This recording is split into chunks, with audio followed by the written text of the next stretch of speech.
Assalamualaikum warahmatullahi wabarakatuh. Perkenalkan, nama saya Adi Leonardo. Di sini saya akan mempresentasikan UTS dari teknik kompilasi. Nah, di sini ada 3 pertanyaan. Yang pertama adalah menjelaskan dua kelompok besar fase kompilasi yang terdiri dari fase analisis dan fase sintesis.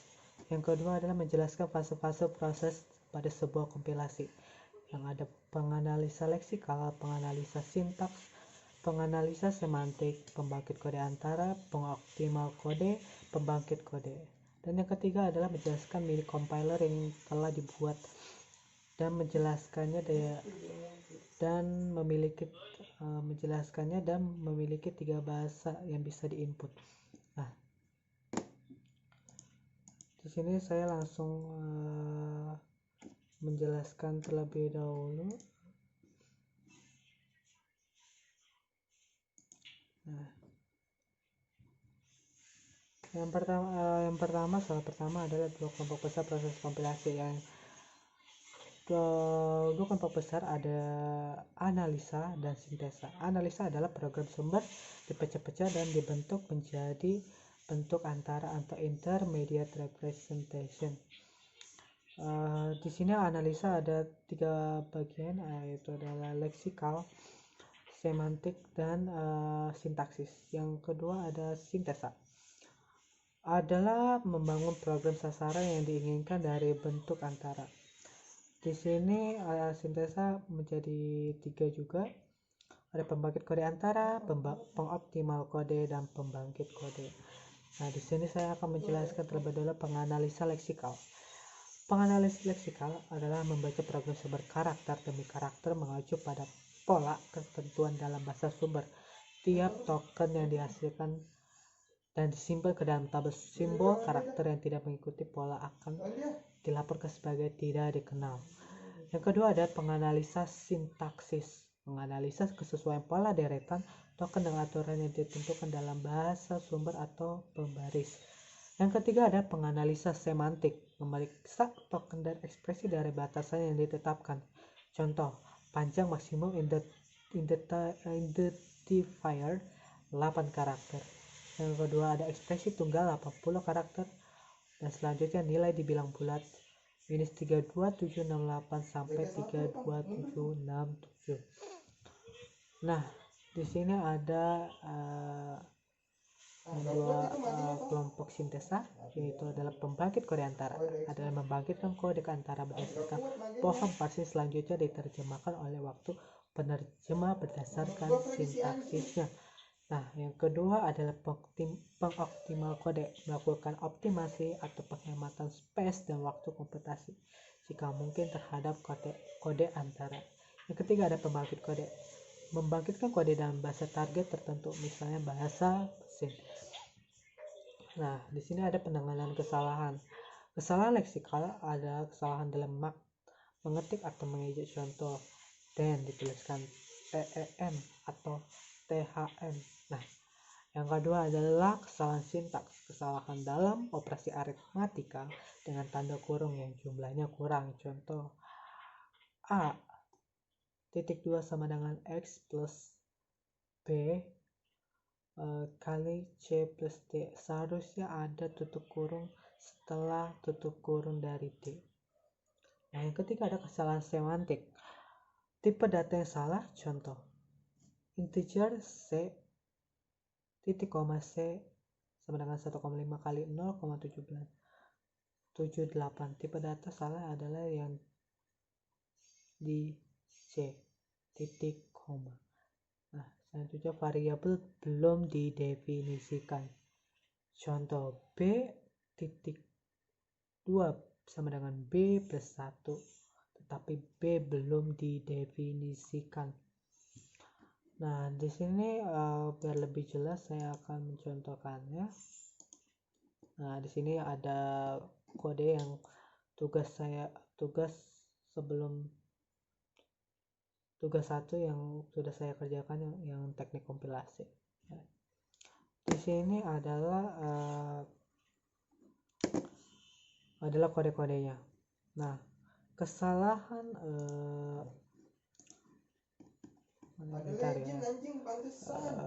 kesalahan analisa leksikal terdapat pada si out kalau ini berhubungan dengan keywordnya. Ketika keywordnya salah dalam penulisannya, maka itu akan menjadi kesalahan leksikal. Contoh, COTU kita running.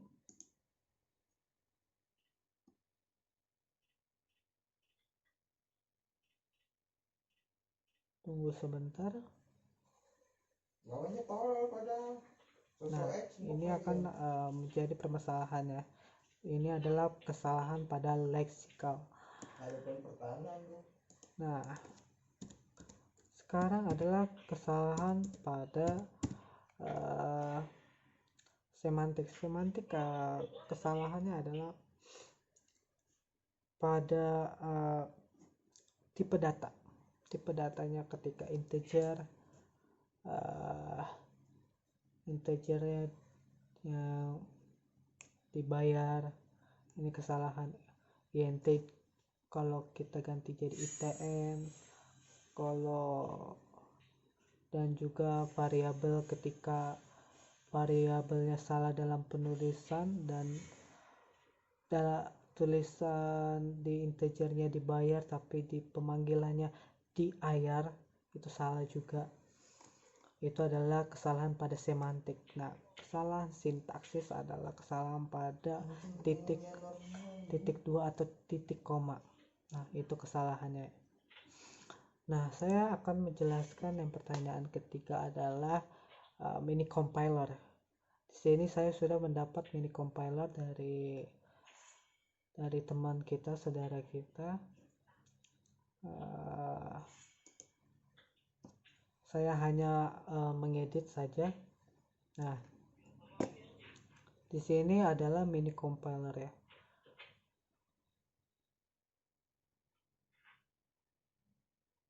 Sebelum kita coba mini compiler ini, saya akan menjelaskan terlebih dahulu. Ini adalah desain. Sebentar. Ini adalah desainnya. Ini menggunakan label. Mini compiler, important code program, hasil analisa leksikal. Ini adalah menggunakan label. Dan di sini kita menggunakan eksekusi, reset, bantuan keluar itu pakai button. Dan di sini kita yang untuk ini untuk mengeluarkan hasilnya, hasil yang kita buat. Nah, di sini saya akan menjelaskan bagaimana ini aplikasi compilernya ya. Di sini kita menambahkan data-data. Di sini adalah BTN bantuan, itu ya adalah untuk button bantuan. Ini dari teman-teman kita. Saya hanya mengubah sedikit. Yang bikin compiler ini adalah Galup, Prakoso, Dimas, Kevin, Aldi, Rudi, dan Nur. Ini adalah senior saya. Terima kasih, dan saya hanya mengedit sedikit saja, menambahkan data saya Ade Leonardo, dan di desainnya juga saya menambahkan ada foto saya dan nama saya di label. Nah, di bawah juga kita menemukan button keluar, adalah button untuk keluarnya. Kita akan memasang if message box, yaitu adalah ketika message box kita pakai untuk apakah Anda ingin keluar, kita konfirmasi. Ini adalah sebuah pertanyaan untuk kita benar-benar ingin keluar dari aplikasi tersebut. Jadi kita menggunakan message box.show apakah Anda ingin keluar. Ini adalah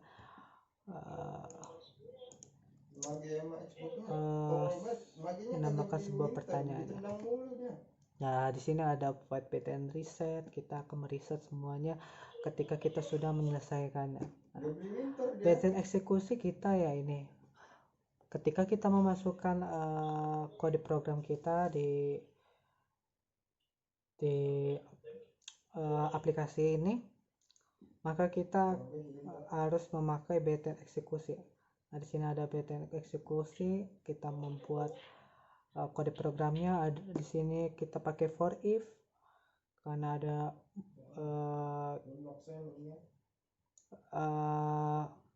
untuk benar atau salahnya ya. Ada keyword, identifier, header, integer, operator, simbol, operator logika, nah, delimiter. Nah, di sini kita juga menggunakan table hasilnya .text result, jadi hasilnya berupa teks. Nah, kita ke bawah kita juga menggunakan masih else if untuk membuat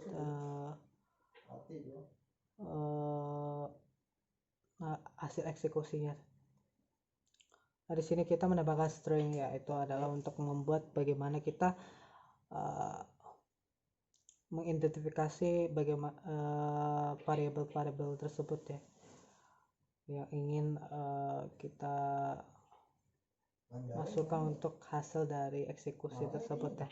Ini di keywordnya ada n, array, asm, begin, case, constructor, div, to, export, nil. Nah, di sini juga operatornya ada plus, min, logic juga ada. Nah, di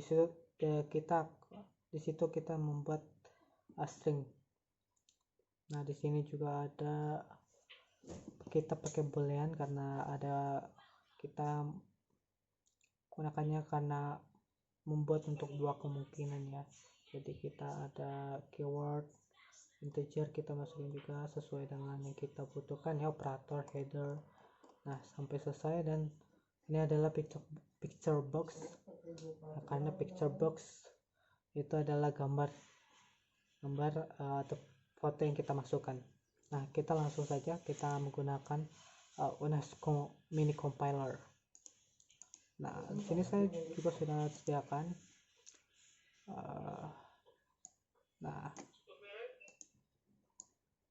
Menyediakan kode-kodenya, kita tinggal copy. Nah, kita coba untuk kode programnya, kita langsung eksekusi. Nah, di sini sudah mendapatkan hasilnya. Ini adalah contoh dari kode program C++. Include yaitu dikatakan file header using identifier, space identifier, share keyword. Nah, di sini kita ada table symbol, lexical, identifier, delimiter, the identifier, token identifier. Nah, kita udah mendapat semua. Maaf, ini foto. Ini ada picture, ada nama saya juga ada. Nah, contoh lainnya kita menggunakan secret. Kode program secret. Nah, kita copy kode secretnya. Ini kita reset lebih dulu. Nah, kita paste, kita eksekusi kembali. Nah, kita mendapat juga lagi using identifier, namespace identifier, hello world identifier. Nah, kita mendapat hasil analisa leksikal di sini. Nah, tabel analisa leksikal seperti yang tadi juga ada delimiter, identifier. Nah, sini sudah menemukan hasilnya. Nah, yang ketiga juga kita bisa menggunakan kode program dari Java. Java pun bisa kita masukkan di sini. Kita reset akan menghapus semua yang ada ya hasil eksekusi kita tadi.